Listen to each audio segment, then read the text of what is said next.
Handa ka na bang harapin ang proseso ng pagiging content creator?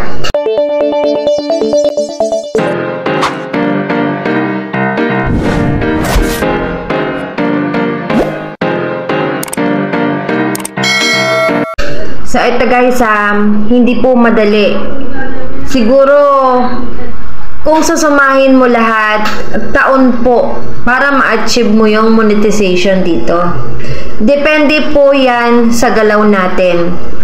Kung araw-araw nag-upload tayo ng authentic at original video at engaging yung video natin at talagang merong matututunan yung mga viewers natin, tsak ako na talagang panunuorin ka. Siguro sa umpisa, talagang mahihirapan ka maghanap ng niche mo kasi nag-uumpisa ka pa lang.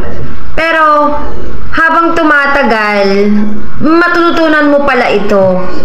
Kasi the more na nanonood ka ng kapwa content creator mo, meron tayong mga learnings na natutunan dito.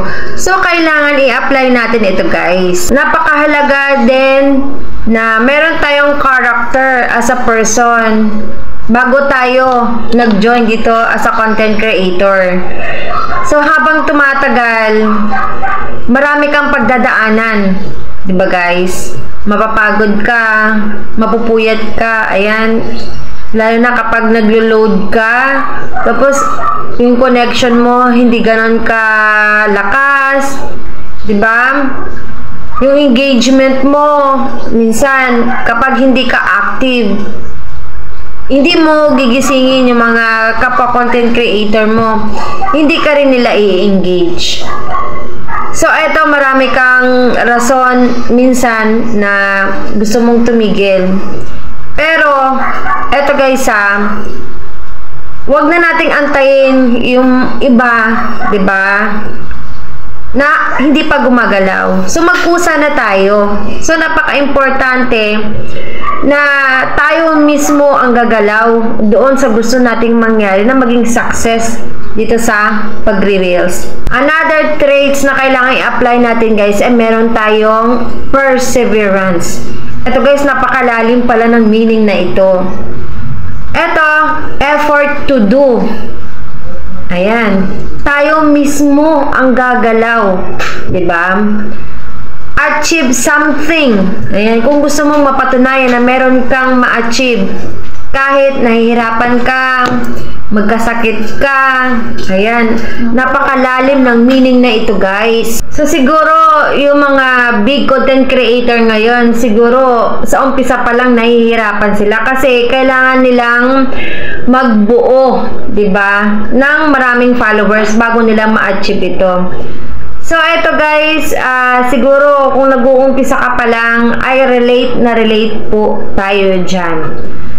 So, kailangan lang po nating sipagan. Ayan, mag-focus lang po tayo sa ating goal.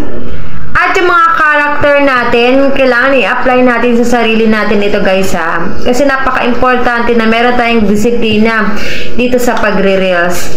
At wag po nating kalimutan na pag-aralan ng mabuti yung mga i-upload natin para engaging po yung mga video natin.